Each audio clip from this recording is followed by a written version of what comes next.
tardes a todos, bienvenidos a este acto que hemos convocado la Asociación Betilo. Y en primer lugar, mostrar nuestro agradecimiento a la concejala de Turismo y Promoción de la ciudad, doña Olga de Navas, por la colaboración que nos ha prestado para poder celebrar el acto aquí en esta sala y bueno, también por su presencia en el mismo. Ahora a continuación dirá una palabra. Y por supuesto también nuestro agradecimiento a los conferenciantes. Don Juan Gómez Benítez, licenciado en Ciencias Químicas y enólogo, que ejerció durante 20 años en la bodega de Osborne y después otros 20 en la Universidad de Cádiz, impartiendo docencia en las carreras de Ciencias Químicas y Enología, y donde en la actualidad cuenta con el nombramiento de profesor colaborador honorario. Recientemente pronunció su discurso de ingreso en la Academia de Bellas Artes bajo el título El vino fino del puerto y la idiosincrasia portuense. Y don César Saldaña, licenciado en Ciencias Económicas, durante 15 años ocupó diversos puestos ejecutivos en las bodegas González Díaz y Sándalo. En el año 2000 se incorporó al Consejo Regulador de los Vinos de Jerez, ocupando desde entonces el puesto de director general. En 2020 fue nombrado también presidente, cargo que le fue renovado en el año 2024. Y continúa ejerciendo. Preside la Conferencia Andaluza de Denominaciones de Origen, así como la Ruta del Vino y el Brandy del Marco de Jerez, proyecto enoturístico que agrupa a 8 municipios gaditanos y a unas 100 empresas. Ambos conferenciantes son profesionales de acreditada solvencia, cualificación y autoridad para abordar el asunto que nos ocupa, el patrimonio bodeguero del puerto de Santa María como motor de futuro. El estudio, divulgación y defensa del patrimonio bodeguero del puerto viene siendo una de las líneas prioritarias de actuación de la Asociación Betilo desde su creación en el año 2019. La Asociación Betilo comenzó a trabajar en junio de 2021 en un proyecto de creación de un centro de difusión de la cultura del vino fino que desde el primer momento contó con el apoyo de César Saldaña como presidente del Consejo Regulador de los Vinos de Jerez y posteriormente de todas las bodegas y sectores del mundo del vino del puerto. Posteriormente, todos los grupos políticos del Ayuntamiento, en un pleno celebrado el día 12 de diciembre de 2022, le dieron su aprobación. Ha estado un tiempo ahí paralizado esa propuesta y recientemente, en el mes de septiembre, el alcalde Germán Beato ha anunciado la puesta en marcha de este proyecto. Juan Gómez Benítez, como miembro de Betilo y secretario de su junta directiva, comenzó en 2021 el estudio de las bodegas del puerto con el objetivo de elaborar un catálogo completo de todas las bodegas existentes. Los estudios realizados por Juan Gómez Benítez y su grupo de trabajo se han venido publicando en las páginas web de Betilo y en sus portales en las redes sociales Facebook e Instagram. Hasta la fecha llevamos un total de 70 publicaciones que están teniendo una gran aceptación y seguimiento. Como vamos a ver, se trata de una novedosa y extraordinaria aportación que nos va a permitir valorar en toda su extensión el magnífico y desconocido patrimonio que tenemos en el puerto. Este gran patrimonio bodeguero forma parte del paisaje urbano y de la identidad de la ciudad, y creemos que reclama una acción más decidida en su conservación y en su puesta en uso, tanto de las instituciones como del sector privado, propietarios y empresarios. Con esta intención, desde el conocimiento de esta realidad, pretendemos desde la Asociación Betilo abrir el debate para que el patrimonio bodeguero pueda llegar a desarrollar toda su potencialidad, como un recurso fundamental del turismo cultural y del enoturismo, y también como un instrumento para la dotación de servicios y equipamientos de la ciudad y en especial de su centro histórico. Cedo la palabra a la concejala de Patrimonio, de Turismo y Promoción de la Ciudad, Olga de Navas. Gracias, Fernando. Bueno, muchas gracias a todos por acompañarnos hoy. Es un placer para nosotros albergar esta mesa sobre patrimonio bodeguero. Quiero dar las gracias a Betilo por su organización y bueno, por la labor constante que hacen de difusión y conservación del patrimonio. Por supuesto también a los dos expertos ponentes que nos acompañan hoy, Juan Gómez y César Saldaña. Y bueno, muy brevemente, comentar que desde luego la vinculación del puerto con el mundo del vino y con el mundo bodeguero es obvia y fundamental. Esto se traspasa o llega a la historia de la ciudad, a su urbanismo, a su economía y a la propia esencia de lo que es la ciudad. Las bodegas indudablemente son un motor económico y un polo de atracción tanto nacional como internacional, con lo cual nosotros desde el área de turismo tenemos muy claro que es uno de los pilares estratégicos en los que tenemos que desarrollar nuestra actividad. Hace poquito, en el Día Mundial del Enoturismo del 24, se presentó aquí un estudio precisamente sobre el perfil del enoturista de las rutas del vino y brandy del Marco de Jerez. Y bueno, arrojaba datos muy interesantes que ya son conocidos, pero que se corroboraron en concreto en el marco, que es que los enoturistas practican un tipo de turismo responsable con el entorno, ¿no? Que para nosotros es algo muy importante. Tienen un gasto medio aproximado día de 203,21 euros, o sea que es un perfil que nos interesa mucho y lo tenemos muy claro. Así que el incorporar la actividad bodeguera y ese gran patrimonio que tenemos en el puerto a nuestra estrategia, tanto desde el área de turismo como el de cultura, yo creo que es fundamental, que lo tenemos claro y que trabajamos en ello, y es una apuesta firme desde el ayuntamiento con diversos proyectos que hay ahí, como ha comentado Fernando, que irán avanzando. Y bueno, por mi parte nada más, os dejo con los expertos.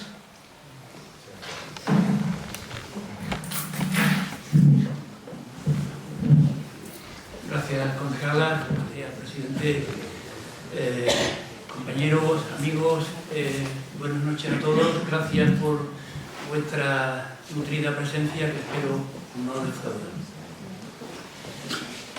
Voy a empezar la conferencia de una forma bastante poco habitual. Voy a proponer un viaje en el tiempo, os va a sorprender. Pero la historia no se puede entender si la miramos con las gafas de la... Este archiconocido cuadro representa el desembarque de Fernando VII en el puerto de Santa María, después de unos acontecimientos bastante complicados que voy a intentar resumir. Fernando VII, que ha sido, según dice todo el mundo, el peor rey de la historia de España, que ya tuvo que ser malo para ser el peor. Bien, en el 1814 anula la Constitución, que nosotros llamamos de la Pepa, e instaura un reino absolutista, que presentó mucho descontento, y en 1820 se produjo un levantamiento, un pronunciamiento por parte de uno de los responsables del ejército que iba a combatir las sublevaciones en los países de Sudamérica que en estos momentos estaban sucediendo, ¿no? Bien, entonces el pronunciamiento triunfó y comenzó lo que se llama el trienio liberal, que obligó al rey a asumir la Constitución. Fue un periodo también muy confuso que terminó con la retención del rey en Cádiz y la invasión de España por las tropas francesas, porque el rey francés era su primo, era el primo hermano del rey español, ¿no? Y envió a su ejército, que se llamó los 100.000 hijos de San Luis. Bueno, después de la batalla del Trocadero, tuvo lugar ahí en Puerto Real, batalla que ganaron los franceses y que por eso es la famosa plaza del Trocadero de París, fue la liberación del rey y la llegada aquí al puerto de Santa María y la recepción por el duque de Angulema, que era además el sobrino del rey de Francia. Bueno, todo este conjunto de acontecimientos aceleraron mucho la independencia de los países sudamericanos, y para el puerto de Santa María fue una bendición, que voy a intentar explicarme. Fue un poco justicia divina, porque nosotros tuvimos que soportar aquí en el puerto la invasión 2 veces de las tropas francesas, primero durante el asedio y después con los 100.000 hijos de San Luis. Bueno, que los franceses aquí expoliaron y rapiñaron todo lo que quisieron y más. Entonces, bueno, el periodo que vino a continuación de alguna forma compensó esta mala suerte que tuvimos con los franceses. ¿Y por qué? Me explico. Bien, la independencia de los países sudamericanos pues tuvo como consecuencia que muchos indianos ricos, viendo peligrar sus posesiones, regresaron a España. Y al mismo tiempo muchos comerciantes y burgueses gaditanos se quedaron sin rutas comerciales y todos tuvieron que reconducir sus negocios. El vino, la industria vitivinícola entonces era un negocio floreciente y muchos invirtieron en el negocio del vino. Y muchos de ellos lo hicieron en el puerto de Santa María. ¿Y por qué en el puerto y no en Jerez, que era un poco la capital del vinícola de la región? Pues es muy fácil de explicar, por pura lógica. Porque el trayecto de Cádiz al puerto de Santa María, entonces ya había los barcos de vapor, podían ser 1 hora, 1 hora y media, y a Jerez, en carruaje, pues mínimo 5 o 6 horas, con malos caminos, con incomodidades, con riesgo de bandoleros. En aquel tiempo todavía había bandoleros, Entonces la elección parecía clara. Era mejor el puerto que Jerez, bueno, y no digamos Sanlúcar, ¿no? Porque además los comerciantes gaditanos siguieron en Cádiz, o sea, no se vinieron a vivir al puerto, con lo cual la posibilidad, o sea, al tener el barco, podían ir y venir en el día. Bien, la primera bodega que se construyó en este periodo fue la conocida como bodega de Mora en el 1829, pero esta gran demanda de bodegueros queriendo construir bodegas condujo a que el ayuntamiento, bueno, pues diseñara un complejo bodeguero hecho a medida que constituyó, como muy bien está descrito en muchos sitios, el primer polígono industrial de España, específicamente diseñado para usos bodegueros. Estamos hablando del 1833-1835. Bien, es un periodo muy bien estudiado, muy bien descrito, pero hay que decir que en el puerto no solamente se construyeron bodegas en el campo de guía. En ese periodo la demanda debió ser muy alta porque hay bodegas del mismo periodo en otros sitios del puerto. Podemos ver aquí, por ejemplo, la Sagrada Familia es del mismo año que la bodega de Mora, 1829, pero otra bodega de Terry del Barrio Alto es del 34 y la bodega de Burdon del 35. Quiero decir que en el puerto de Santa María se construyó por todos los sitios. Bien, ¿y cómo era el sector bodeguero en el siglo XIX? Me gusta utilizar estos datos de una publicación reciente del año 2019 de profesores de la Facultad de Económica y Empresariales de la Complutense de Madrid. O sea, digamos que justamente hacen un estudio imparcial, que utilizaron los datos de las listas de extractores que están en el Consejo Regulador y que yo también he podido consultar y estudiar, ¿no? Y aquí se presenta en esta gráfica las exportaciones de vino desde el puerto y de Jerez. No están incluidas las de Sanlúcar porque no estaban incluidas en esas listas. Bien, vemos en Jerez en rojo y en el puerto de Santa María en azul como a 1823 y tal, la exportación del puerto de Santa María era bastante inferior a la de Jerez, pero aumenta más rápidamente y se llega a igualar. En torno a 1830 se mantiene igual la exportación hasta el entorno de 1850 y algo. Fecha a partir de la cual aumenta mucho la exportación de Jerez y se mantiene o disminuye la del puerto. Esto clarísimamente fue el efecto de la construcción del ferrocarril. O sea, antes de la construcción del ferrocarril, bueno, pues la exportación de vino de Jerez tenía graves inconvenientes, entonces el río era muy poco navegable, se navegaba con dificultad y transportar el vino por carretera en carro no era nada fácil. Los bodegueros preferían establecerse en el puerto, pero en cuanto se construyó el ferrocarril, pues cosa también. Bien. Y otra información interesante es la del número de tractores. Bueno, los tractores son exportadores, lo decían entonces tractores.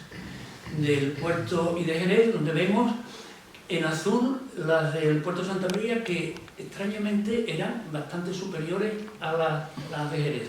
Había más extractores en Jerez que en el puerto, a pesar de tener menos volumen, lo cual indica claramente que las bodegas eran más pequeñas en el puerto que en Jerez. Bueno, la evolución que siguió en el tiempo fue la misma. Bien, nos vamos a comienzos del siglo XX y hay una guía, la guía oficial del puerto de ese año es tremendamente informativa. He resumido los datos relativos a la industria vitivinícola en el puerto. En esa fecha el puerto tenía 20.000 habitantes. Y fíjense, tenía 25 exportadores de vino, 23 cosecheros, 27 vendedores del vino al por mayor, que eran lo que llamamos ahora almacenistas, que le vendían a los exportadores, 27 vendedores de vino al por menor, que eran despachos de vino. No están contabilizadas aquí las tabernas, que había muchísimas más. 8 fabricantes de aguardiente, 18 tonelerías, una fábrica de botellas, 2 fábricas de tapones de corcho, una fábrica de carpinteros y 3 carpinteros fabricando cajas de madera para las botellas. Entonces no había cartón todavía. Bueno, el puerto era una ciudad que vivía del vino. No había una familia que no tuviera varios integrantes trabajando en la bodega. Bueno, desde el principio el puerto se especializó en el vino fino por su climatología y por su ubicación, de una forma un poco comparable a la de Sanlúcar con la Manzanilla. El puerto fue reconocido desde el principio como la ciudad del vino fino y muchas bodegas jerezanas se establecieron en el puerto. Aquí vemos la imagen de Domé, pero también estuvo González Villa, estuvo 10 hermanos, que tuvieron varias bodegas y la que no tenía bodega en el puerto compraba los vinos aquí. Bien, voy a presentar las bodegas que hemos estudiado hasta el momento. Están presentadas sobre este plano, que es el plano de Miguel Palacios, muy conocido, del 1865, donde se ve bien, ¿no? Sí. He representado las diferentes zonas bodegueras, el 1 el campo de guía, 2 la zona norte, 3 la zona noroeste y 4 el barrio alto. Después he marcado las bodegas que están incluidas en el Pepriche como nivel 2, o sea, las buenas, la bodega de Mora, la bodega de San José, ¿no?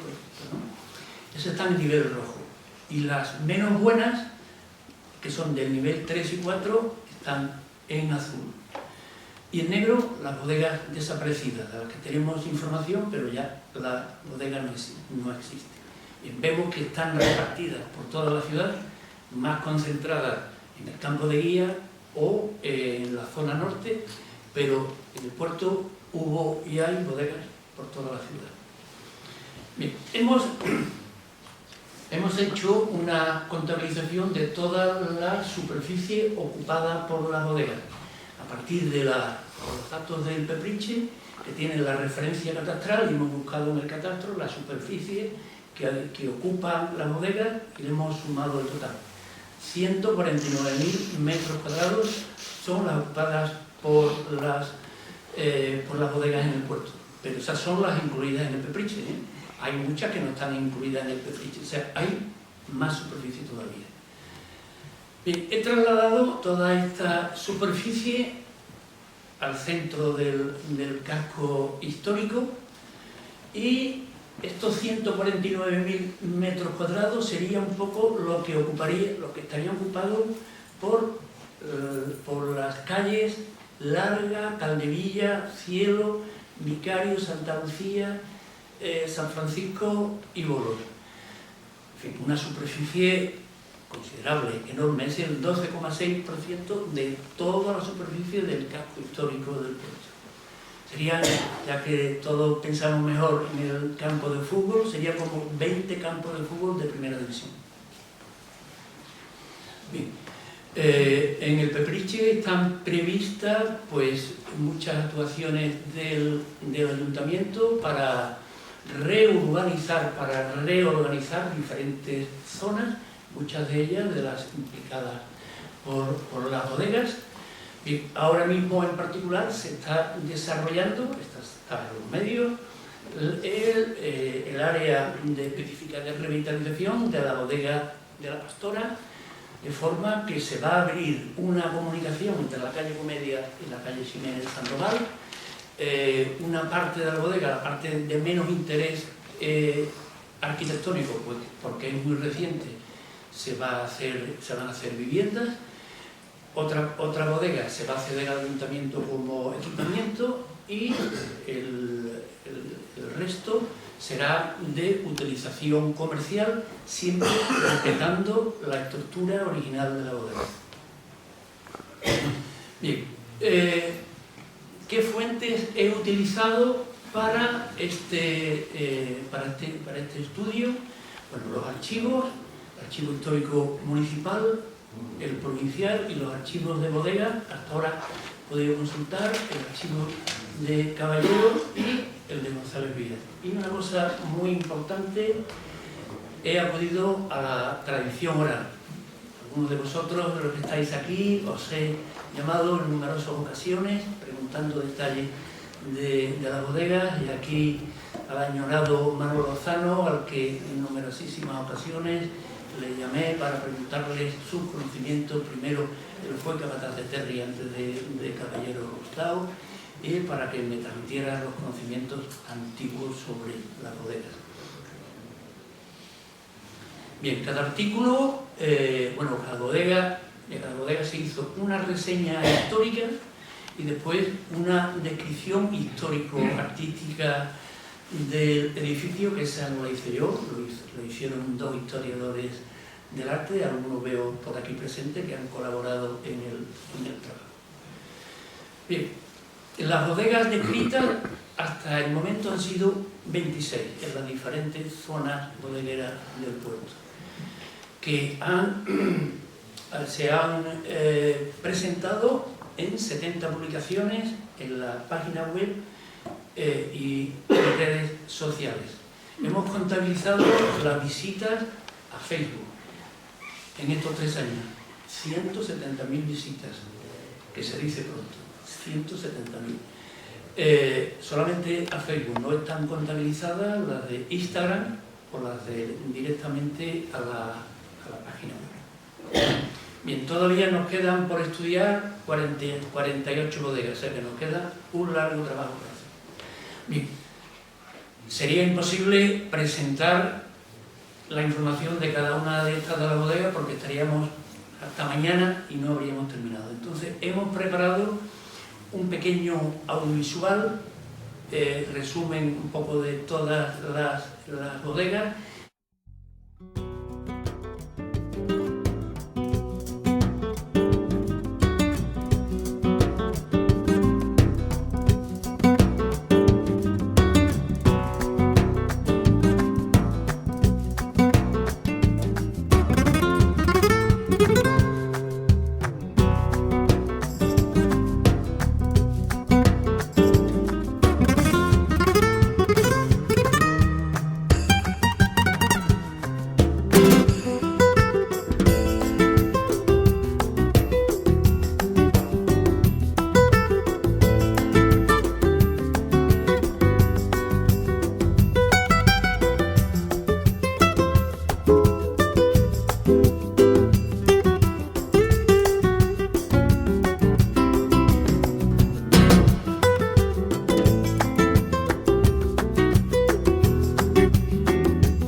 Durante estos años que hemos estado estudiando la bodega del puerto, pues hemos hecho numerosos hallazgos cosas que no estaban descritas que nos han llamado mucho la atención. Vamos a apuntar algunas de ellas.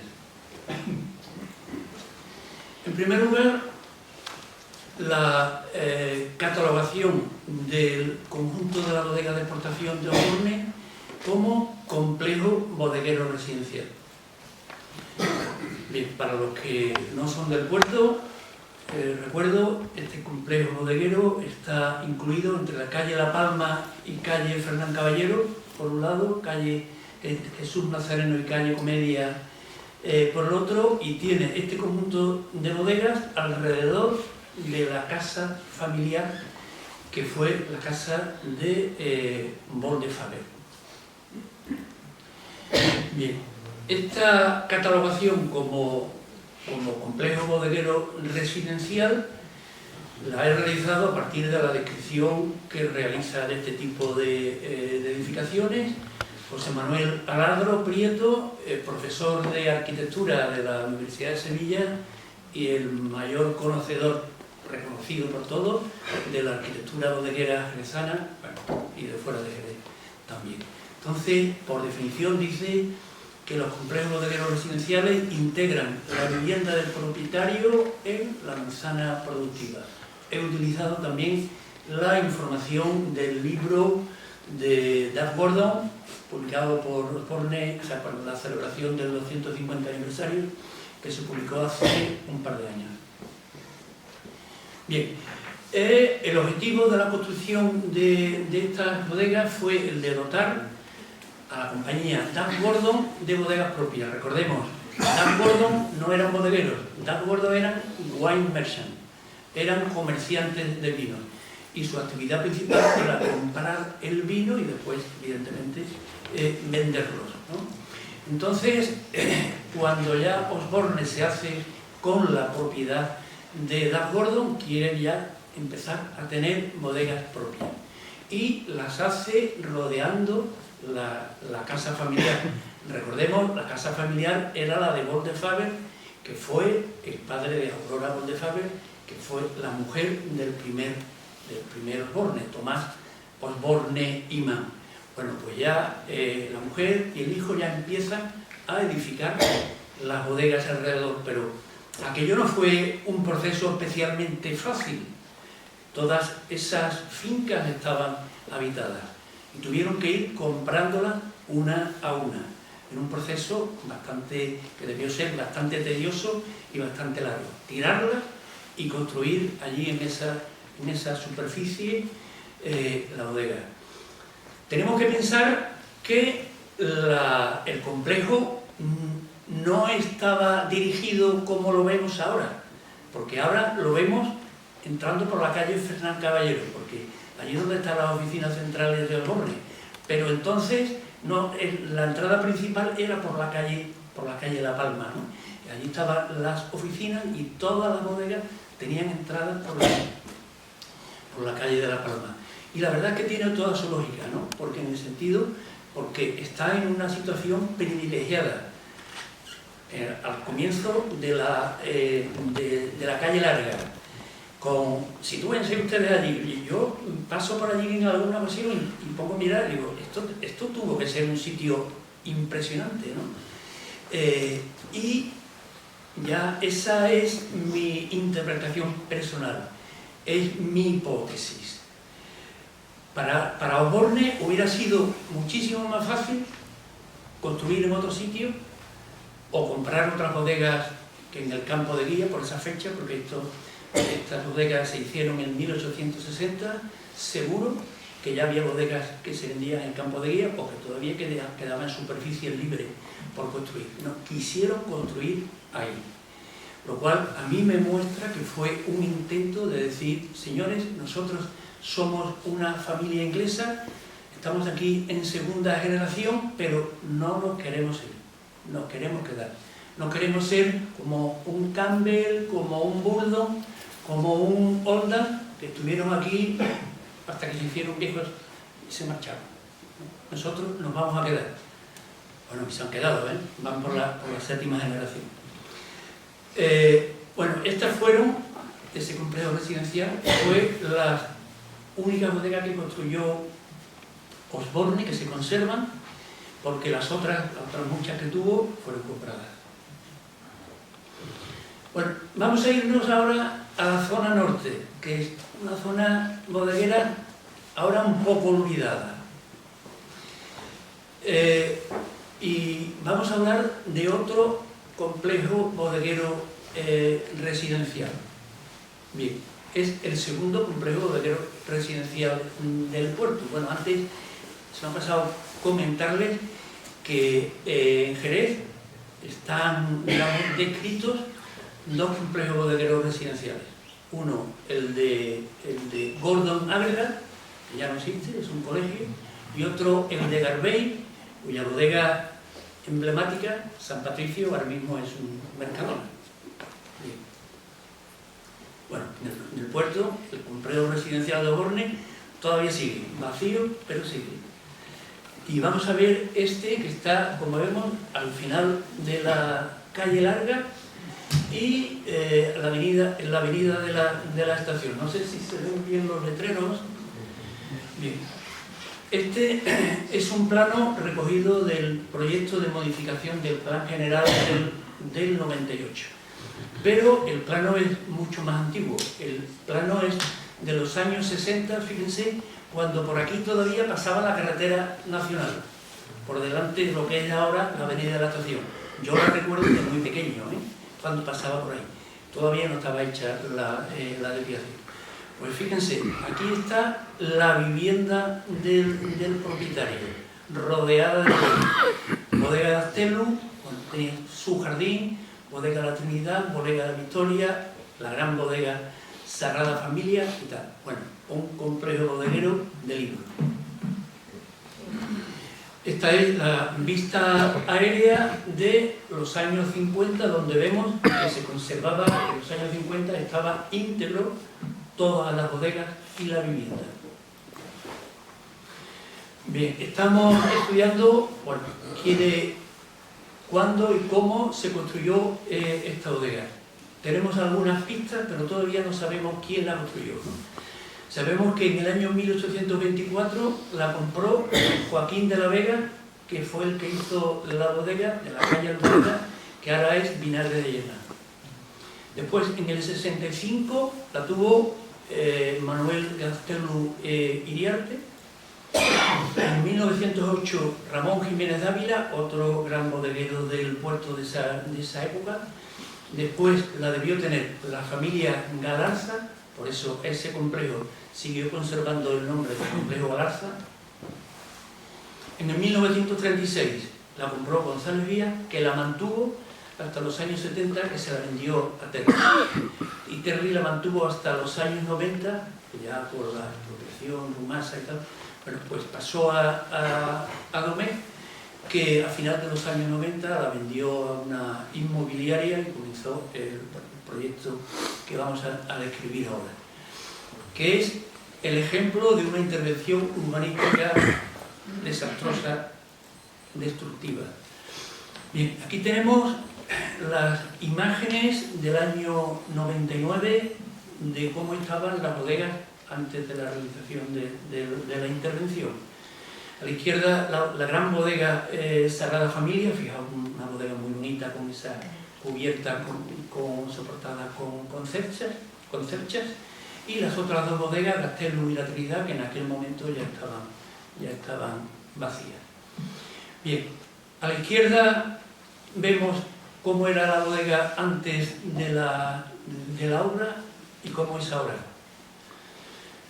Ahora se ha intentado hacer una falsa fachada que no responde en nada a lo que era la bodega en su momento. Es lo que se califica como falso fachadismo, siendo el fachadismo la técnica un poco de rehabilitación de los edificios que solamente conserva la fachada y dentro y el interior lo modifica completamente. Bueno, pues esta quiso conservar una fachada falsa que no respondía para nada a lo que había anterior. Bueno, y después en el resto pues lo destruyó todo. Bien, La bodega se ha conservado íntegra, pero parece que se van a hacer viviendas turísticas. Bueno, de hecho, en la página web del Ayuntamiento, desde el año 2023, está informando de que hay una petición de licencia de obra para hacer viviendas turísticas. Bueno, ya está en marcha el PRICHE, ya hay una comisión de seguimiento que esperemos que no hagan semejante destrozo como se hizo en tal. Bueno, yo estos días he pasado por delante y estoy viendo que están digamos, reformando la cubierta, o debían tener problemas, pero todavía no hay ninguna obra. Bien. Y otra bodega interesantísima que hemos encontrado también en la zona norte, que es actualmente el Hotel Bodega Real, que es el ejemplo de una bodega claustral. No estaba descrita, yo al menos no la he encontrado la descripción hasta ahora. Es la única bodega de esta tipología que se conoce en el puerto. Bueno, ¿y qué es una bodega claustral? Es la que tiene el patio como elemento central, ligada a la estructura típica de las casas patios o de los monasterios, de los conventos, que todos tenían un claustro. Bien, de esas no se construyeron muchas porque era una estructura desde el punto de vista funcional relativamente incómoda, y siempre se evolucionó hacia las bodegas basilicales, que tienen esta estructura rectangular, que son mucho más cómodas de trabajar. Y bueno, relacionada con las construcciones preindustriales y las atarazanas, o sea, los sitios donde se reparaban los barcos. Bien, aquí tenemos la vista de Google Earth de dos bodegas claustrales muy reconocidas en Jerez. 10 Méritos, la bodega del Cuadro, famosísima, y la bodega de González Vías de los Apóstoles. No he acercado el zoom queriendo, o sea, voluntariamente. Es la bodega que está marcada en rojo para que veamos las otras bodegas alrededor. La bodega de los Apóstoles, también una bodega claustral, pero está cubierta porque se utiliza para celebraciones. Precioso. Pero vemos como a izquierda y a derecha tiene bodegas basilicales, tiene estas estructuras rectangulares. Debajo tiene una estructura semicircular, que es la famosa bodega de la Concha, una estructura metálica muy bonita, sin pilares, toda está suspendida, que dicen que fue obra de Eiffel, pero no hay ninguna prueba de que aquello fuera de Eiffel. Y arriba está la gran bodega de TVP, de Maestro Torroja, de los años 60. Bueno, y esta es la fachada actual de la bodega real, que por lo menos la fachada no nos dice mucho sobre lo que puede haber dentro.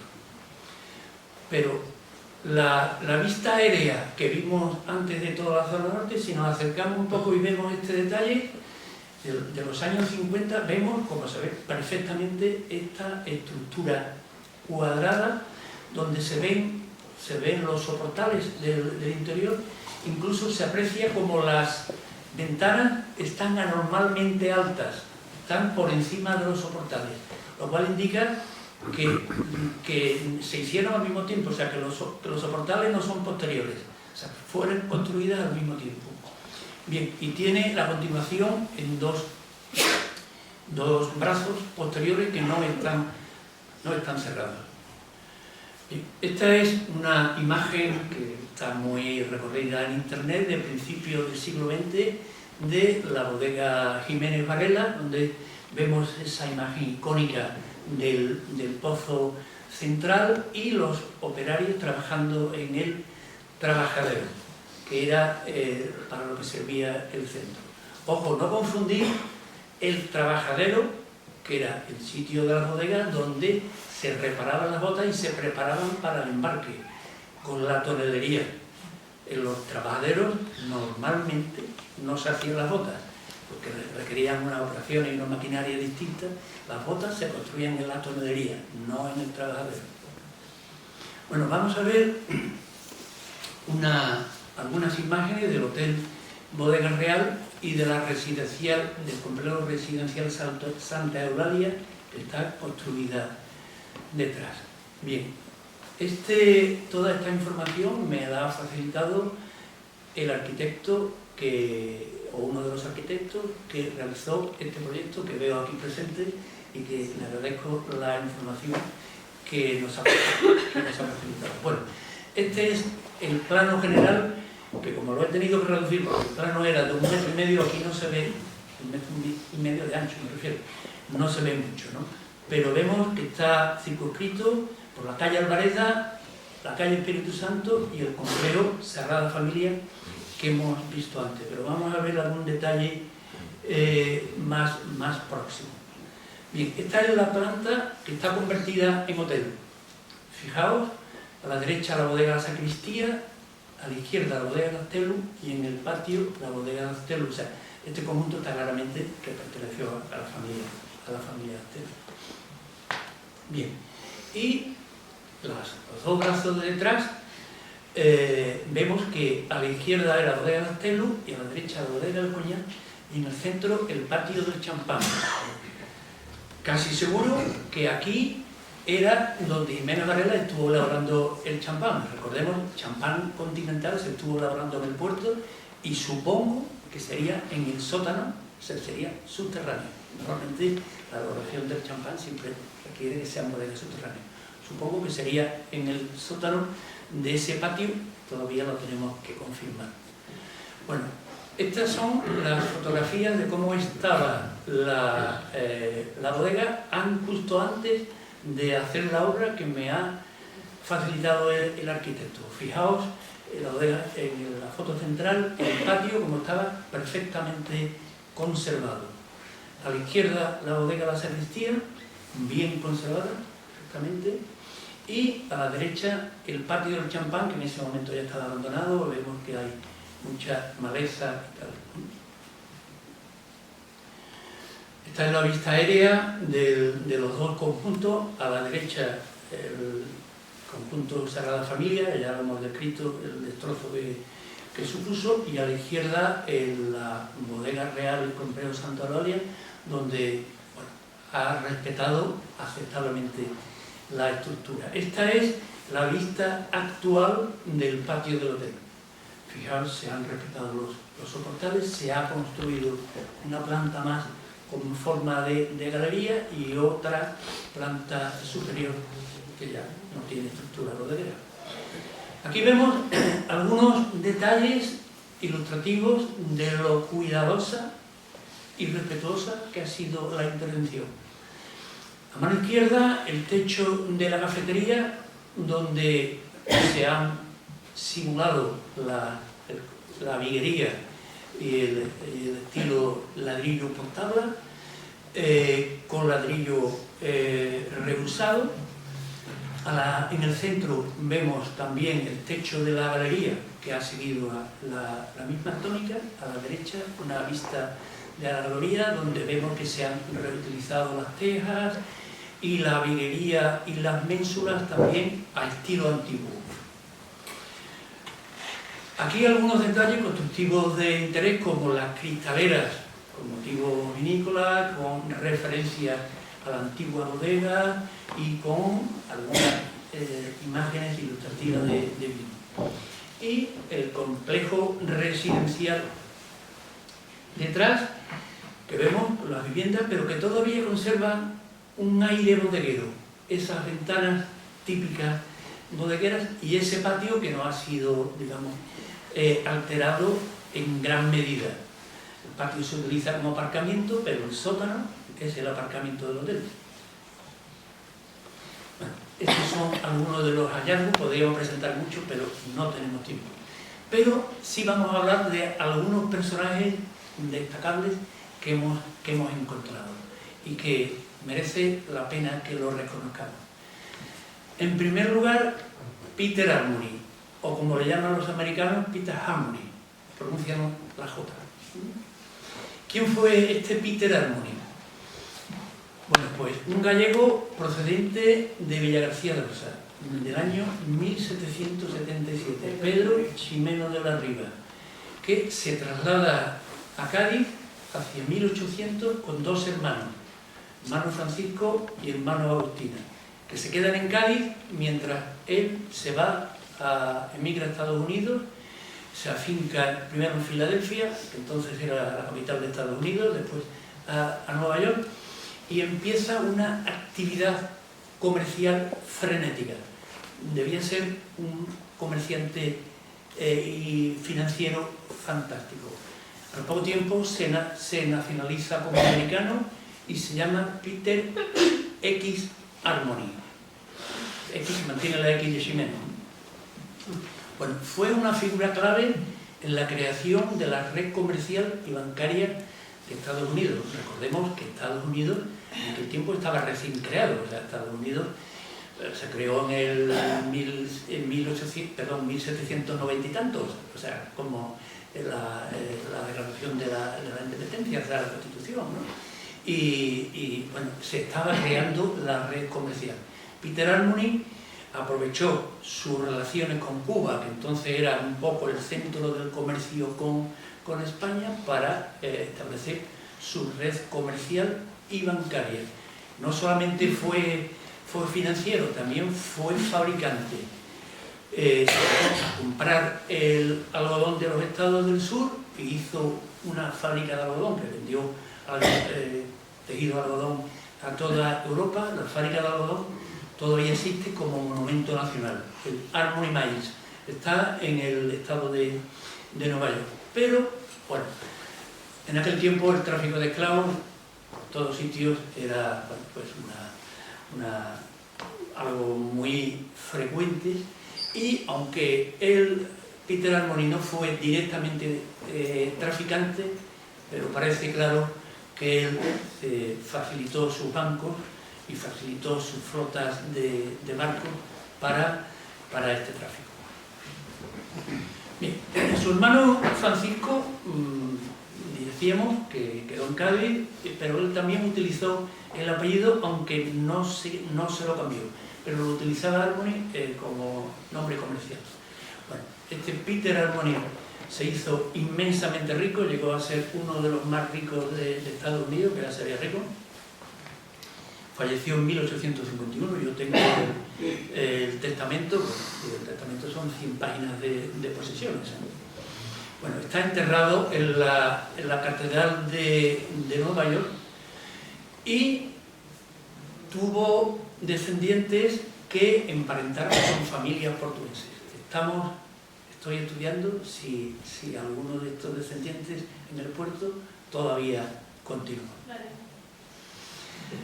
Bueno, me parece que si quedan descendientes no le va a quedar nada de herencia, ¿no? Bien, me gustaría comparar la figura de Peter Harmony con la de Bernardo Gálvez. Bueno, ¿quién fue Bernardo Gálvez? Muchos de nosotros no lo conoceréis. Yo lo he conocido a partir de haber estudiado a Peter Harmony. Bueno, Bernardo Gálvez es un héroe de la independencia de Estados Unidos. Participó directamente cuando era el gobernador de Luisiana. Luisiana entonces, en aquel tiempo, era estado, o sea, colonia española, y siendo el gobernador de Luisiana, participó de forma determinante en la guerra de independencia de Estados Unidos, especialmente en las batallas de Pensacola y de Baton Rouge, y lo hicieron héroe nacional, ¿no? De hecho, su cuadro está colgado en el Capitolio, ¿no? Y tiene la ciudadanía americana honorífica. Solamente hay 8 personas que tienen esta ciudadanía americana honorífica. Entre ellas, Winston Churchill y la Madre Teresa. Bueno, tenemos un español, Bernardo de Gálvez. Bueno, su estatua en Pensacola, en el estado de Florida, creo que es la única estatua española, de los conquistadores españoles, que no han derribado en Estados Unidos. Y además es el único español que tiene nombre de ciudad en Estados Unidos. Bueno, hay muchos nombres de Virgen Único, Galveston, la costa de Texas, en honor a Bernardo Galvez. Bueno, Peter Harmony creo que no llegó al nivel de Bernardo Galvez, pero se le acercó. Bueno, esta es la casa que tuvo Francisco Harmony en Cádiz, un palacete, que es lo que es actualmente la sede de la UNES. La hermana y los sobrinos vivieron en la casa de al lado, la de la Fundación de la Cultura de la Diputación. Son edificios que ahora pertenecen a la Diputación, y la casa del otro lado fue la de la Banca Aramburu, que también eran familiares suyos. Los ricos se casaban siempre entre ellos, igual que ahora. Bueno. ¿Cuál era la bodega que construyó Harmony en el puerto? Bueno, es la que se terminó llamando Buenos Aires. En la calle Valdés tenía bodegas a un lado y a otro, o sea, a la izquierda lo que es bodega 501 y a la derecha que fue Buenos Aires. Oficialmente la solicitud la hicieron los hermanos Carrera Laborde, que eran hermanos de la esposa de Francisco, que vivía en el puerto, precisamente vivía en el Palacio de Valdivieso. Bueno, pero la bodega fue propiedad de Peter Harmony. Yo lo he visto en su testamento y como tal aparecen sus iniciales en todas estas bodegas, PH, Peter Harmony. Bueno, los sobrinos nietos vendieron la bodega Osborne en 1914. Bueno, y otro personaje también muy interesante fue Vicente de la Portilla, coetáneo de Peter Harmony, del 1775. Migró a México y después posteriormente se estableció en La Habana como comerciante. Regresó hacia 1833 y construyó la bodega de San Bartolomé en el 34, pero se dedicó sobre todo a la actividad inmobiliaria y acumuló un gran número de propiedades inmobiliarias. Yo he visto su partición de bienes y tenía por lo menos 20 grandes casas. Bueno, falleció en 1851 y todo va a entender que también estuvo implicado en el tráfico de esclavos, porque su viuda y su yerno, bueno, pues tuvieron un barco fletado por ellos, fue apresado y hay un pleito que tuvo lugar que está muy bien documentado. Entonces, si su viuda y su yerno fueron traficantes de esclavos, dudo yo que él no lo fuera también. Osborne compró esa bodega en 1917, pero hay otra bodega en el barrio alto, que es la bodega del Otro Mundo, que tiene un nombre muy curioso. El Otro Mundo la llamaban así porque estaba al lado del cementerio. Bueno, será la próxima bodega que aparezca en nuestras publicaciones en la página web. Aquí tenemos la vista de los años 80 y la vista de la actualidad, que está muy abandonada y bastante deteriorada, ¿no? Y aprovecho para decir que es una pena que este conjunto de bodegas, porque no es la única bodega que hay en esa zona, ha sido excluida explícitamente del Pepriche. No están incluidas y yo no conozco muy bien lo que es. Bueno, pero hay dos detalles en los frontones de la bodega que parecen informar de quién lo construyó. Fijaos, en uno de ellos, VDP. Todo parece indicar que es Vicente de la Portilla, 1836, 2 años después de la construcción del anterior. Y además las bodegas son iguales que fue la bodega de San Bartolomé. No hemos encontrado más información, pero todo da a pensar de que fue la segunda bodega de él. Bueno, con esto voy terminando y voy a decir alguna reflexión sobre el futuro centro de interpretación del vino fino del puerto de Santa María. Voy a utilizar dos frases del discurso que dio José Manuel Taladro en su nombramiento hace escasamente 2 semanas como académico de la Academia de Santa Cecilia, de San Dionisio de Jerez, referida a las bodegas. Me voy a permitir leerlo, porque son frases que para ser esculpidas en mármol. Cada bodega es un documento histórico que nos permite recordar y entender la historia de la ciudad, y su conjunto contiene elementos que la configuran, definen y singularizan. Sus valores son arquitectónicos, pero sobre todo urbanos e identitarios. Cada una de esas bodegas nos habla de lo que somos, de lo que hemos sido, de dónde venimos y de lo que queremos ser. La conservación de esta memoria no es incompatible con la resignificación de los edificios. Por el contrario, la reutilización de las bodegas es imprescindible, pero su transformación debe preservar la memoria industrial de la ciudad y mantener sus cualidades y valores urbanos e identitarios. ¿Qué mejor reutilización se puede hacer de una bodega que crear en ella un centro de interpretación o un espacio expositivo dedicado a conservar y a difundir la cultura del vino? Betilo tiene un grupo de conocedores del vino y un gran número de ideas y proyectos guardados que ofrece al Ayuntamiento para el desarrollo de este futuro centro, que esperemos que pronto se ponga en marcha y se haga realidad.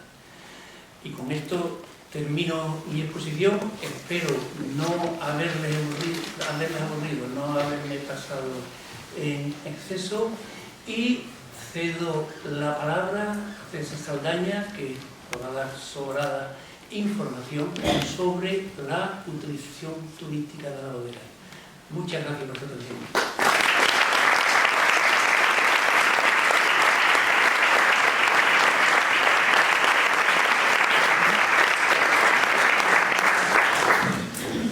Después, si tenemos tiempo, haremos algún turno de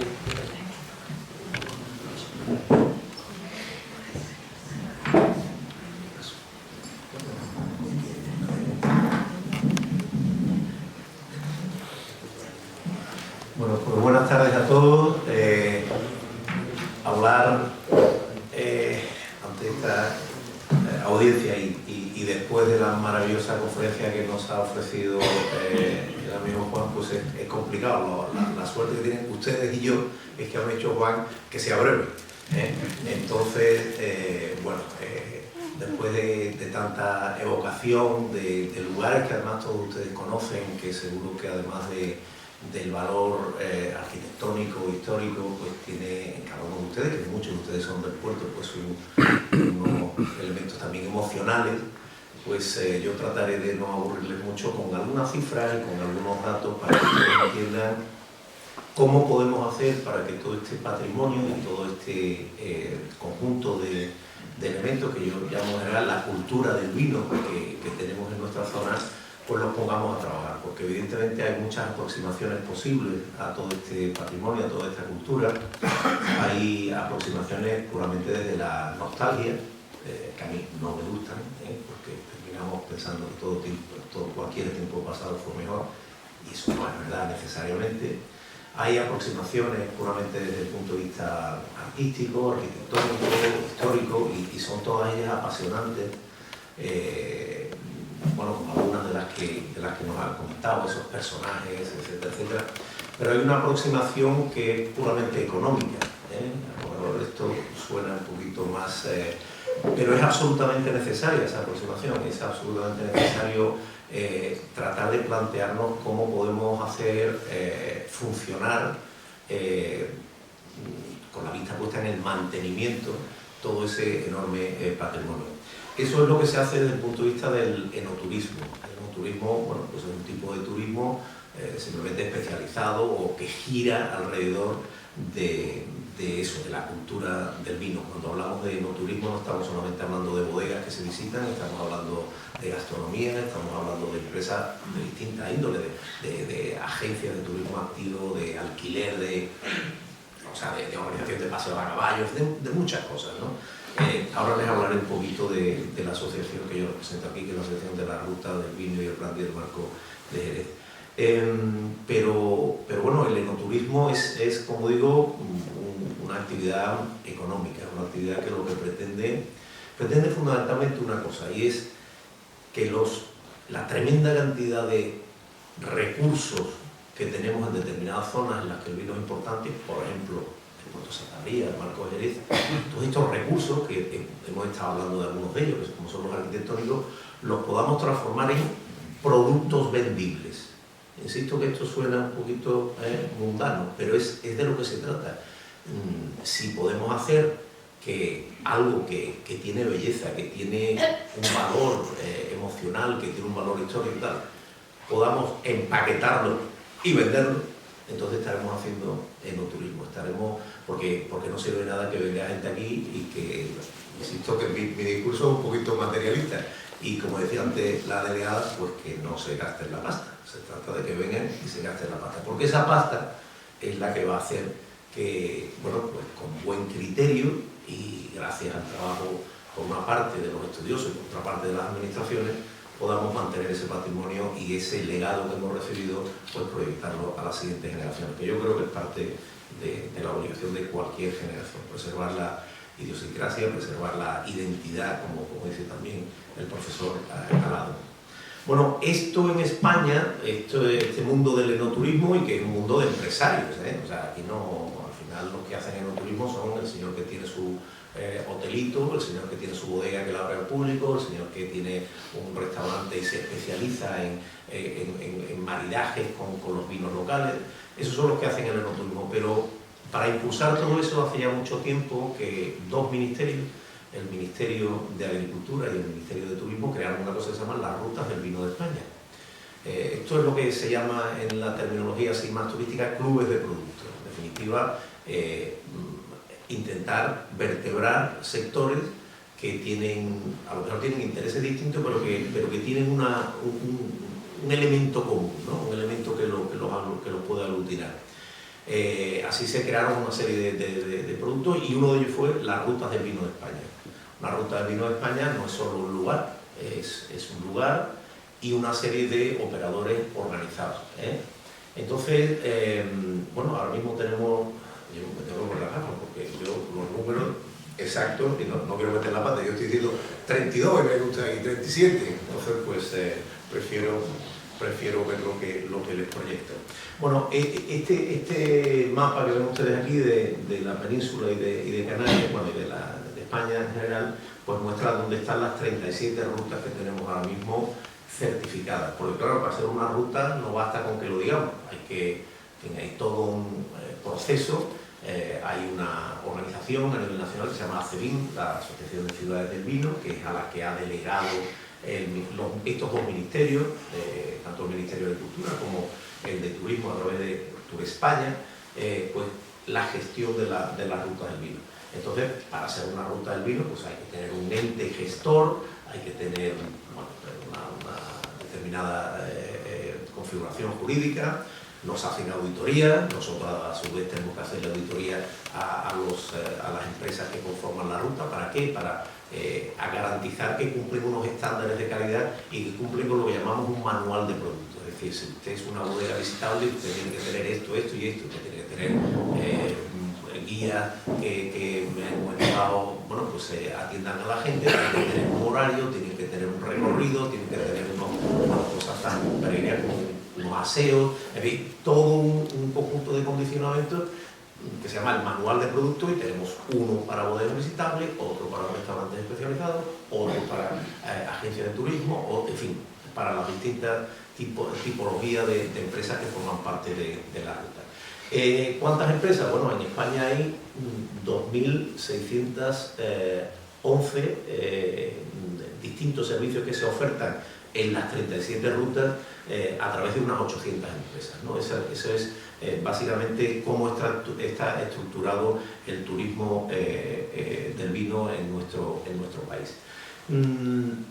Bueno, este cuadro lo único que nos dice es que esto está creciendo, está creciendo porque todos esos servicios, esta oferta de servicios no turísticos en las distintas rutas, pues va en aumento.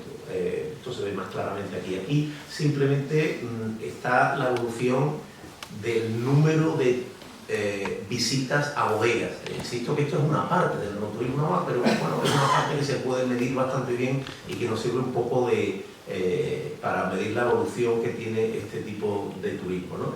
Bueno, ven ustedes que estaba creciendo hasta que, bueno, pues ese quiebro tan grande, ya se pueden imaginar ustedes, que es el COVID, y luego pues ha habido una recuperación rápida. Y ya no tenemos todavía, evidentemente, la cifra del 2024, pero vamos a superar con toda seguridad los máximos históricos de visitantes a bodegas, ¿no? Bueno, aquí tienen las distintas rutas y, bueno, medimos, Acevín mide el número de visitantes a bodegas, pero mide también el número de visitantes a museos del vino, que es también otro tipo de entidad, otro tipo de servicio que la hay en muchos sitios, en muchos de estos territorios, y que también es perfectamente medible, mucho más medible, pues no sé, la actividad gastronómica, restaurantes o las agencias, es más difícil de evaluar, pero claramente el que va a visitar una bodega o el que va a visitar un museo del vino, bueno, pues esto se puede medir muy fácilmente. Bueno, y ustedes ven ahí bueno, quizá no lo vean, ¿no? Pero esta barra de aquí, pues estos somos nosotros. Aquí figura el marco de Jerez, que es bueno, pues nuestro destino enoturístico, el que gestionamos desde la asociación. Nos han desbancado la Rioja Alta, nos ha desbancado en este año de la posición del privilegio en el, digamos, número 1 que teníamos desde hace unos años, pero si miramos eso es porque en el caso de Rioja Alta, como ocurre en otros destinos enoturísticos, hay también un importante número de visitantes a museos.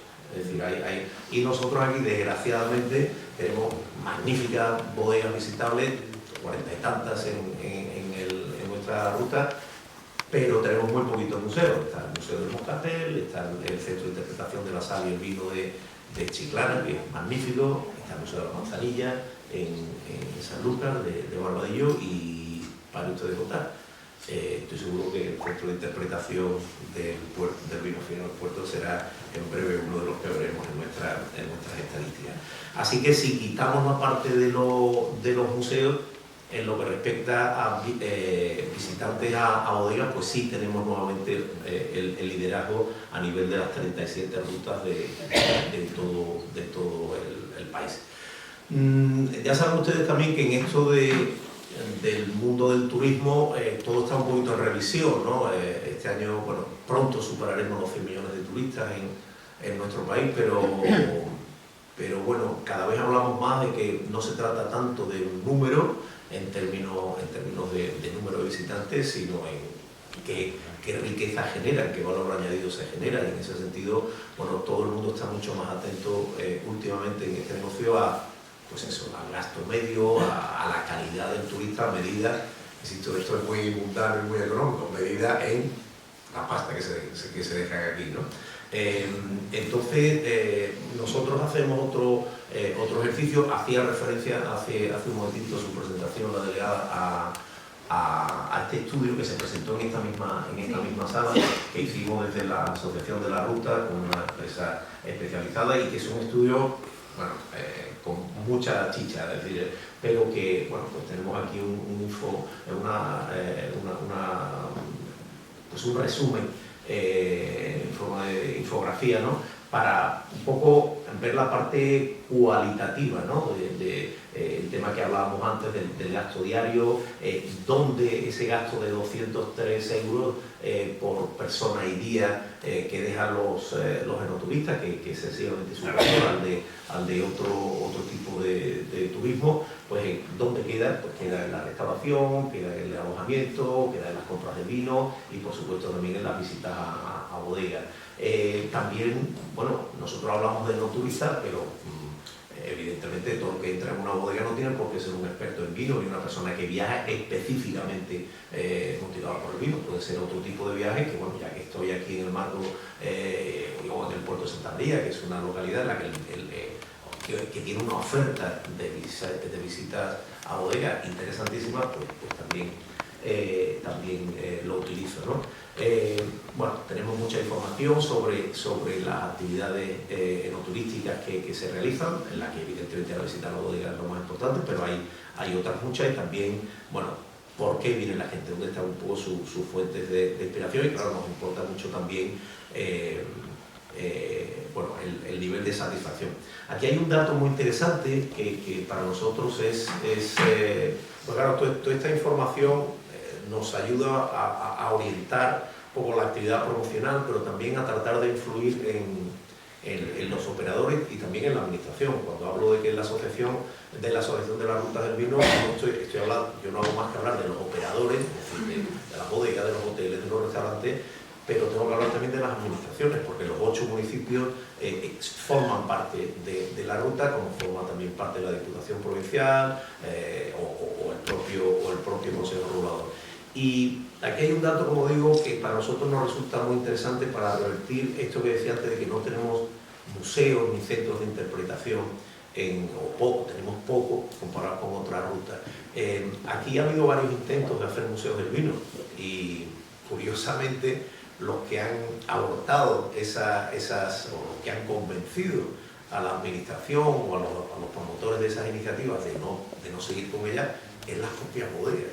Porque, claro, las bodegas tienen este negocio de los centros de visita, que además es un negocio con varias vertientes, no solamente los ingresos que se producen por entrada, por venta de vino, sino también, bueno, la promoción que hacen. Entonces, yo recuerdo que tuvimos un intento, esto fue en Jerez, de hacer un museo del vino, y las propias bodegas dijeron que querían hablar. ¿Por qué? Porque entendían que ese museo del vino les iba a hacer competencia. Es decir, que la gente iba a ir al Museo del Vino y ya está, y ya no iba a ir a la bodega. Cuando lo que ocurre es justo lo contrario, es decir, que prácticamente la gente que viene aquí visite 3 bodegas, significa que hay tiempo, que nos estamos dando el espacio para poder... Y hay un ejemplo muy interesante en Sanlúcar, que es el CIMA, el Centro de Interpretación de la Manzanilla, que básicamente lo que hace es promover visitas a las bodegas. O sea, nosotros lo que queremos, el que venga al centro de interpretación de aquí, pues va a salir de ahí con unas ganas locas de conocer una bodega del puerto. O sea, claro, antes cuando solo venían, por ejemplo, cuando se inicia el turismo, voy a hablar ahora en este caso de Jerez, que un poco por dimensión, era muy frecuente que llegaran autobuses de la Costa del Sol y venían a visitar la Escuela de Arte Ecuestre y una bodega.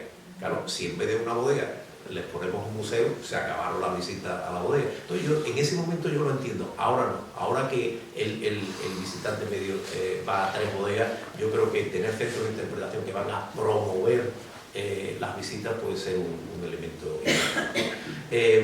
Como lo es también importante, pues saber cuáles son las razones de la visita. Una parte muy interesante de este trabajo que hicimos fue tratar de ver cuáles son los perfiles, ¿no? Porque una vez que tú conoces a tu cliente, cuando puedes ver realmente qué cosas son las que le motivan y por tanto qué productos dentro de ese amplia panoplia que es los productos enoturísticos, pues le puedes ofrecer y cómo llegar a ellos y cómo acceder, si a través de internet o a través de publicidad o a través de prensa especializada o como quiera que sea. En definitiva, no les quiero cansar mucho, creo que va a haber un coloquio y a lo mejor podemos entrar en temas que les interese de forma más concreta. Estamos en un territorio en el que la cultura del vino es un elemento importantísimo, lo es para nosotros, para la gente de aquí, es una responsabilidad que esa cultura siga de alguna forma, o esa identidad siga definiéndonos y siga definiendo las generaciones venideras. Bueno, por más que hagamos un museo con realidad virtual, con hologramas y tal, todo eso está muy bien, pero la gente, el ecoturista quiere vivir experiencias. Vivir experiencias significa visitar los sitios. Termino con una única cosa y es con con una de las cosas, por ejemplo, con la que estamos trabajando específicamente en la ruta del vino, y es en que todas esas experiencias sean experiencias de ámbito comarcal. Muchas veces también miramos el enoturismo digamos desde el punto de vista de competencia, ¿no? O sea, y tenemos que darnos cuenta de que somos una comarca que cuanto más trabajemos juntos, más vamos a atraer, ¿no? Entonces yo creo que uno de los grandes atractivos que tenemos es eso, la singularidad, la diversidad que tenemos dentro del territorio, y en ese sentido creo que la Asociación de la Ruta del Vino y el Brandy del Marco Jerez es como digo, un buen instrumento. Tenemos todavía muchas cosas que hacer, tenemos que avanzar, por ejemplo, en la parte rural, todo lo que tiene que ver con el turismo del viñedo en sí. En eso tengo que decir que el Ayuntamiento del Puerto ha sacado adelante proyectos muy interesantes de ruta por el viñedo. No así el caso de otros ayuntamientos, donde hay clarísimas asignaturas pendientes. Y bueno, simplemente eso, mi mensaje es que toda esa historia que hemos visto, todo ese patrimonio que tenemos es fantástico. Los que ahora mismo estamos aquí tenemos el compromiso de pasarlo a las generaciones futuras y hay que ponerlos a funcionar. Ahora mismo son recursos, pero tenemos que hacerlos productos para que podamos generar riqueza a partir de ellos. Muchas gracias.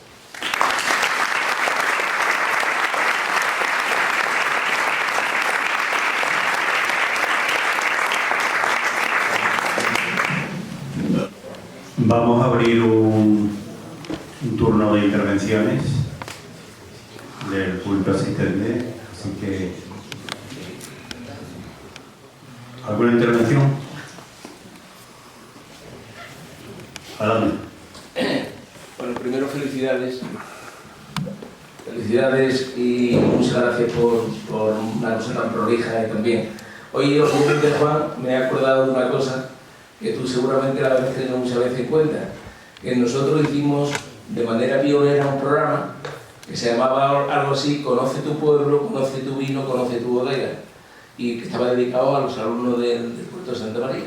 Entonces los niños menores de 14 años, entre 13 y 14 años, pues lo llevábamos a la bodega, le enseñábamos lo que era la cultura del vino, lo que era el vino, la gente que trabajaba, etc.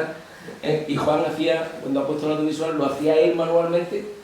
Estoy hablando de hace 35 años, puede ser, con las carencias que entonces había respecto a los ordenadores y todo el teclado. Pero a mí me ha recordado y me ha emocionado un poco, O sea, porque estamos un poco en la misma línea. Es decir, que aquello que preveíamos es lo que hoy se pide y que otros pueblos están haciendo divinamente. Así que nada más que felicitaros de nuevo y muchas gracias. No era tanto una pregunta como una reflexión. Pero al hilo de eso me gustaría decir una cosa. Una parte muy importante del trabajo de las asociaciones que gestionan la ruta de los vinos tiene que ver con la sensibilización. Es decir, los recursos que podemos generar a través de la cuota, pero también de las ayudas que tenemos de las administraciones, se dedican fundamentalmente a promoción, es decir, a hacer actividades, traer periodistas, ir a las ferias de turismo, pero casi todas las rutas, y desde luego la nuestra, y es algo que casi se nos impone desde hace bien, deben de trabajar mucho también en la sensibilización de la población local, porque todos tenemos que vender este patrimonio, todos tenemos que vender esa idea, desde el taxista que te lleva desde el aeropuerto hasta el camarero que te sirve una copa, ¿no? Entonces, en ese sentido, siempre cuando la gente ve cuando habla del pasado, que inevitablemente solemos hablar con cierta nostalgia, cuando dice, ay, qué pena, que no sé qué, como lo dice con una copa de vino, Con lo cual hay que aplicarse un poquito el cuento. Si nos duele, si nosotros nos sentimos orgullosos y responsables de eso, pues hay cosas que podemos hacer. Y una de las cosas que podemos hacer es conocerlo. Y ahí sí ya las responsabilidades de entidades como la asociación o ayuntamientos o, en fin, las instituciones. La sensibilización es muy importante, muy importante. Porque si alguien llega aquí atraído por la cultura del vino y no la percibe en la población, es que es mentira, ¿verdad? Una cosa, nosotros somos de una asociación mirando por nuestro puerto y participamos en la oferta educativa del ayuntamiento. Y este año hemos presentado un trabajo sobre el vino y la bodega, que vamos a llevar, bueno, los colegios que nos han escogido, vamos a ir a dar la charla. Muy orgullosa de donde venimos. Juan no sabía que conocía personalmente al señor Armoni, que lleva mucho tiempo trabajando en este tema. Quería haceros una pregunta a los dos, César y a ti, que es la propuesta de valor del Marco de Jerez, con todas sus capacidades, etc. Yo creo que por su idiosincrasia también tiene una capacidad tremenda formativa. ¿Cuál es la idea de la propuesta formativa del vino de Jerez, tanto a profesionales como a... O sea, el hecho de montar un centro de referencia, de estudio y de conocimiento, porque yo soy consciente de que el atractivo del vino de Jerez es mundial, que la demanda es mundial, que el interés es mundial. ¿Existe la posibilidad de hacer algo en ese sentido?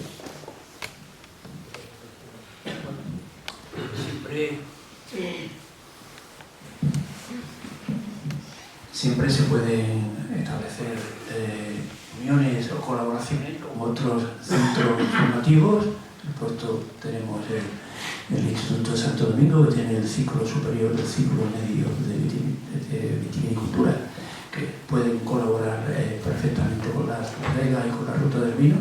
Bueno, y tenemos también la Universidad de Cádiz, que tiene el grado de enología, y se pueden establecer múltiples colaboraciones, eso no cabe duda, pero además la Fundación Los Bornes hace también numerosas actividades de promoción del vino, o sea que el campo está abierto. Bueno, nos alegramos que la asociación haga esta oferta educativa a los colegios. Hay mucho que hacer, es un trabajo bastante esclavizante, porque aquí son muchos los colegios del puerto que hay que visitar, entonces es de agradecer su participación, ¿no? Pero insisto en que todo lo que sea formación conlleva a que aquí se cree conocimiento del vino, pero si no, al final va a pasar lo que pasa a César, o sea, lo que dice César, que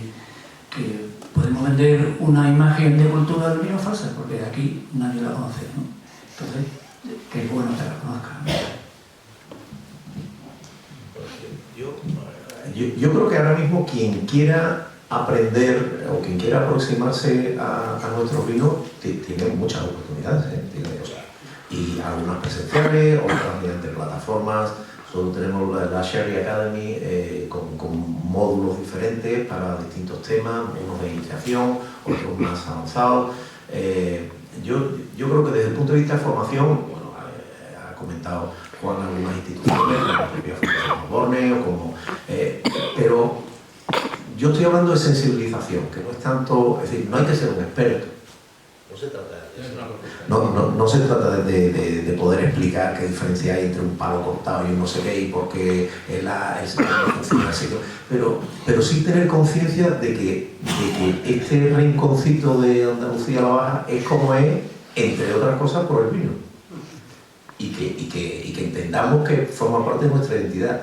En las fiestas de la vendimia de Jerez empezamos en un determinado momento a hacer una cosa que puede parecer una chorrada, pero que es un concurso de venencia infantil.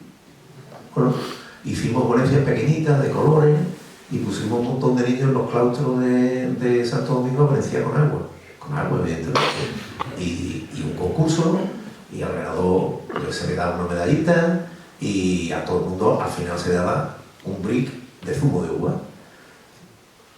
Se nos criticó también, ¿eh? Pero claro, pero la idea es que los niños de aquí pueden jugar con la Valencia y entender lo que es un niño en Pamplona que narices hace una Valencia, ¿eh? Entonces, son formas de que la gente entienda, de que desde pequeñito entienda que, bueno, pues oye, ya llegaré a eso, ya llegaré a poder consumirlo con moderación y todo el mensaje de moderación. Por eso nosotros trabajamos mucho vino y gastronomía, porque el vino es un alimento, ¿no? Está en la legislación española, se dice que es un alimento, forma parte de la dieta mediterránea como un alimento. No se puede abusar, vamos, tampoco se puede abusar de los garbanzos, ni del azúcar, ni de la carne roja, ni de cualquier cosa. Abusar por definición es usar mal, ¿no? Entonces, pero claro, si se conoce y está dentro de nuestra cultura, pues ya aprenderemos que hay que ir con tinta. Por eso yo no hablo tanto de formación, que ahora mismo hay muchas posibilidades de formación. Nosotros en el Consejo tenemos un montón de cosas formativas, pero yo hablo de sensibilización, de ese tener el interés, el prurito, de decir, oye, yo soy del puerto, hombre, algo de bien, yo tengo que ir a visitar una bodega, que hay un montón de gente del puerto que no ha ido jamás a visitar una bodega, por ejemplo, ¿no? Entonces, eso lo tenemos que ver, es importante.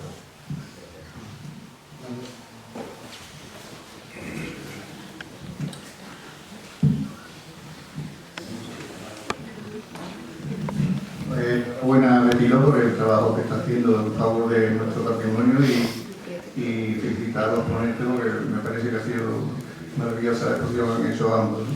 Dos preguntas muy concretas. Para el museo o centro de interpretación de vino fino, ¿hay algún casco bodeguero de candidato? Y en segundo lugar, si no se han citado las bodegas del medio rural, las bodegas de las propias viñas, que aparte de la gare, algunas eran bodegas pequeñitas. No sé si se ha hecho porque se sale del ámbito de estudio o por su poca relevancia, pero que yo creo que está muy vinculada con lo que ha comentado el César del enoturismo. De hecho, aquí en el puerto hay una ruta de Cortijo Viña que recorre precisamente edificios que tenían ambas funciones. Entonces, no sé si no se ha citado por un motivo especial.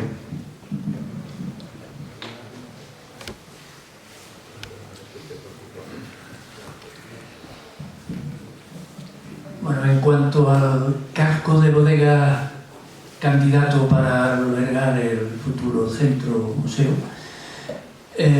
nosotros en principio hablamos de bodega Cuesta, pero la bodega Cuesta, esquina calle Palacio, calle San Bartolomé, que tenía un tamaño que nos pareció adecuado y también estaba incluido en el Pepriche como bodega que sería entregada al ayuntamiento, pero eso va con muchísimo retraso. Entonces parece que el candidato actual más apetecible, más probable, es la bodega de Mora. La bodega de Mora es gigantesca, es una manzana completa, ¿no?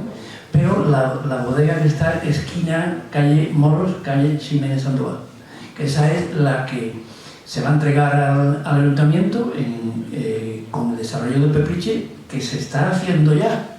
O sea que eso va a tardar relativamente poco en ser entregado al ayuntamiento. Entonces esa bodega parece el candidato más adecuado.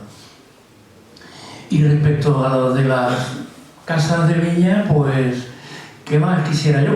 Que poder también, digamos, involucrarme en ese estudio, porque hay unas casas de viña preciosas, ¿eh?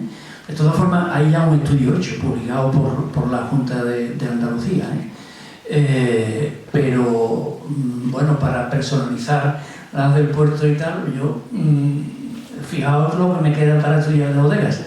Si hay algún voluntario que me quiera acompañar en el estudio de la Casa de Viña, se acepta la ayuda con mucho gusto.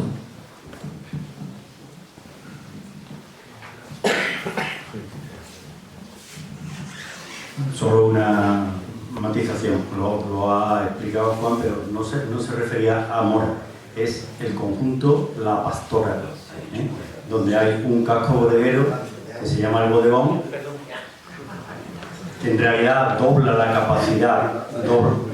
la capacidad del casco de bodega que en principio en la propuesta de Betilo se presentó al ayuntamiento, porque estamos hablando de 1.700 metros cuadrados, y es un casco de bodega que se va a entregar al ayuntamiento con relativa prontitud, porque ya se va a desarrollar el proyecto que contemplaba en Pepriche sobre la puesta en activo de esa manzana, con la apertura del callejón de San Diego, bueno, una promoción de viviendas que va en una esquina, y hay un casco de bodega, pues, bueno, que está en un sitio muy adecuado para que sea centro del vino, ¿no? Porque está en pleno corazón del campo de Guira. Pero bueno, eso es una decisión que le corresponde al ayuntamiento, no a nosotros, ¿no? Nosotros estamos subiendo. Y si es verdad, vamos, porque aquí no se ha avanzado mucho más en este tema del centro, que a partir de que el alcalde anunció esta iniciativa, tomar esta iniciativa el ayuntamiento, que fue en el mes de septiembre, pues nosotros hemos pedido ya varias veces que se produzca una reunión, que se nos convoque a nosotros y a otros actores del tema del vino para empezar a trabajar en este proyecto que lo tenemos ya al alcance, por todas estas circunstancias favorables. ¿Alguna intervención más? Bueno, pues para clausurar el acto vamos a hacer un pequeño obsequio a los conferenciantes, que son unas láminas de nuestro socio y artista Paco García Espera, y que os vamos a entregar en mano.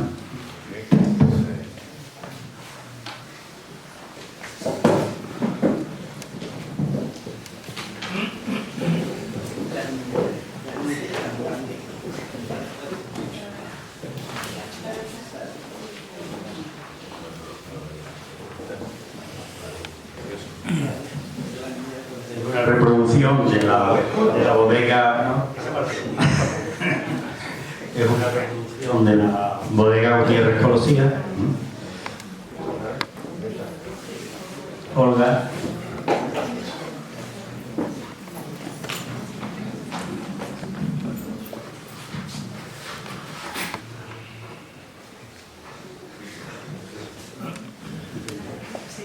Una escena de trabajo de arrumbadores en una viña, en una bodega tradicional del pueblo.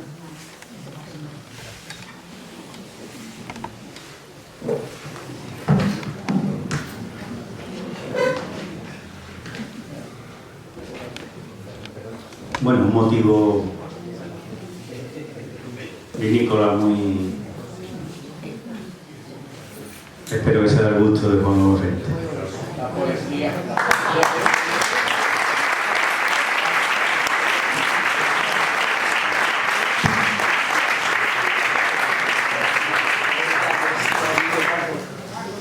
Fernando, esas láminas se van a poder comercializar.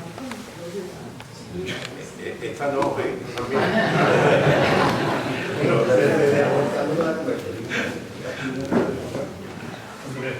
si se tiene que sacar mucho dinero, soy parte de las reproducciones, soy parte de la lámina esa que quiera lámina se la puede pedir a Betilo, Betilo a pequeña escala, entre socios y tal, pues ha facilitado la difusión de estas reproducciones de los originales. Bueno, pues si no hay nada más, agradeceros vuestra asistencia y muchas gracias.